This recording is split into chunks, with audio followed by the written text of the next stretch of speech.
Okay, thank you and welcome back for another episode here. And today we're going to be creating this part using Inventor. Some of the things I want you to kind of take note of is especially how these circles are laid out. So when you're seeing this, most people will naturally think that they can use the array command. But what's stopping you from doing that is that we have a height of 12 and we don't have an angle between these. So that's some of the things that you're going to look out for when you're designing or you're trying to lay this out to create the 3D model. So let's go ahead and jump over to Inventor and get started.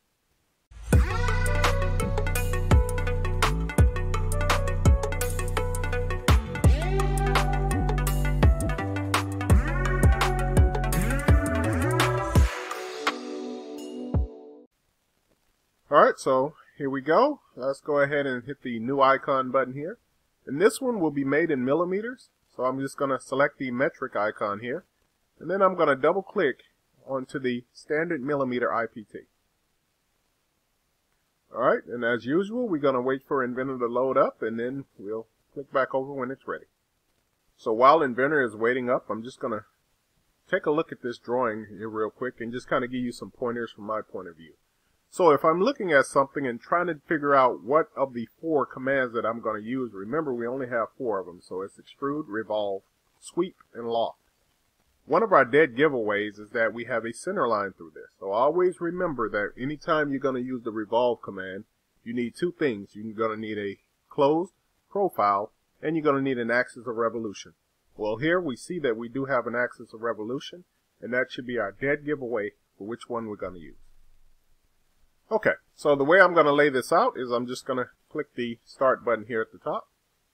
And then I want my front view to be facing this way, so I'm going to select the YZ plane is the one that I'm going to use. So I'll select it here.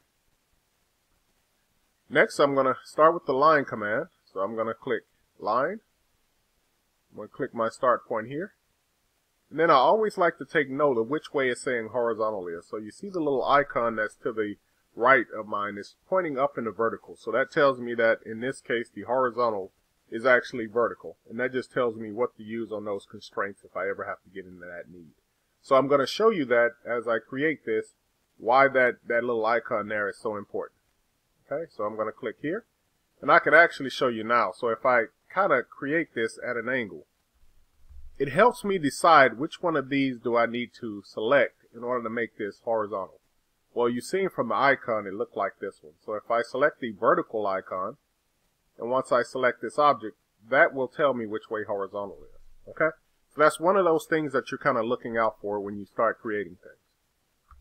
Alright, let's go ahead and use the coincidence. I'm going to go ahead and select the midpoint on this line, and I'm just going to place it on the center point here. Then let's go ahead and put a dimension on this one. And remember that this first dimension is going to be the total length of my overall length of what I like to use, or my axis of revolution. In this case, it's going to be 40. Alright. Let's go ahead and select this line here. And I'm going to go ahead and make it a center line from here. Let's go ahead and kind of sketch out the rest of this. So I'm just going to kind of rough sketch this thing. I'm going to draw it here. Looks something like here. And let's try not to make these line up with anything. Go here. And then finally here. And then here. Alright, let's go ahead and add the rest of the dimensions that we're going to need on this. So we already have our 40 length on here. Let's go ahead and put a dimension on this line. And this is sitting at 25. This length of this line is going to sit at 12. And then we need to go ahead and put our diameter dimensions. So the diameter here is 25. The next one is going to be the diameter from here to here. And that's going to be 50. And then we have one in the front here, which is sitting at 12.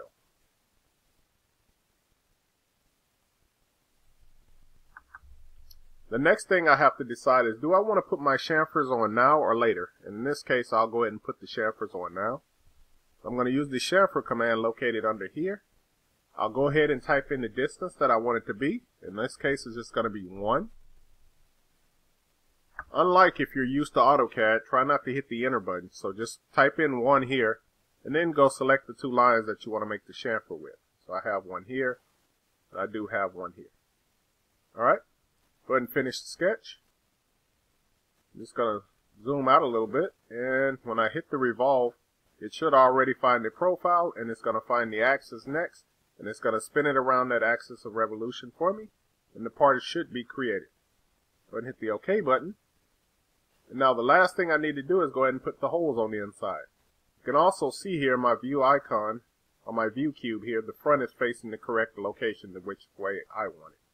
So I'm just going to select this icon here, or sorry, this face, and then I'll select the icon with the green plus.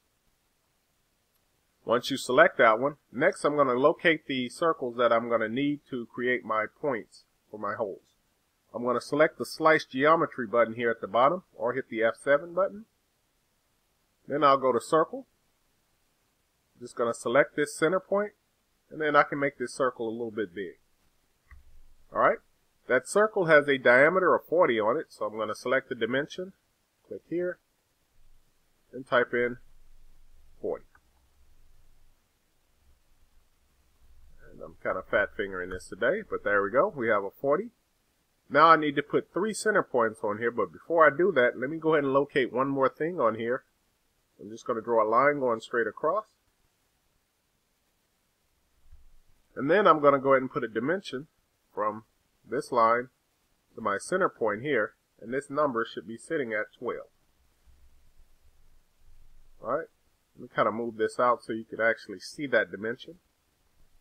Let's go ahead and trim off these access points here, so I'm just going to go to Trim, and clean this up.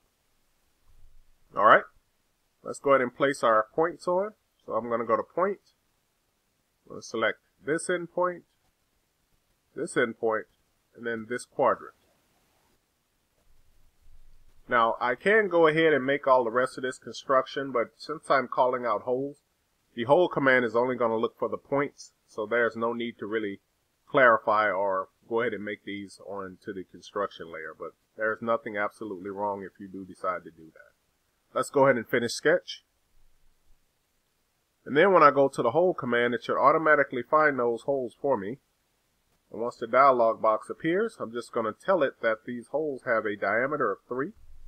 Some other things to take point in here is that I'm just using a regular hole. It's going through all, and you can see from the drawing that it is going the right direction. If it was going the other direction, I can flip it here. And then it's asking me for a diameter. Go ahead and hit OK.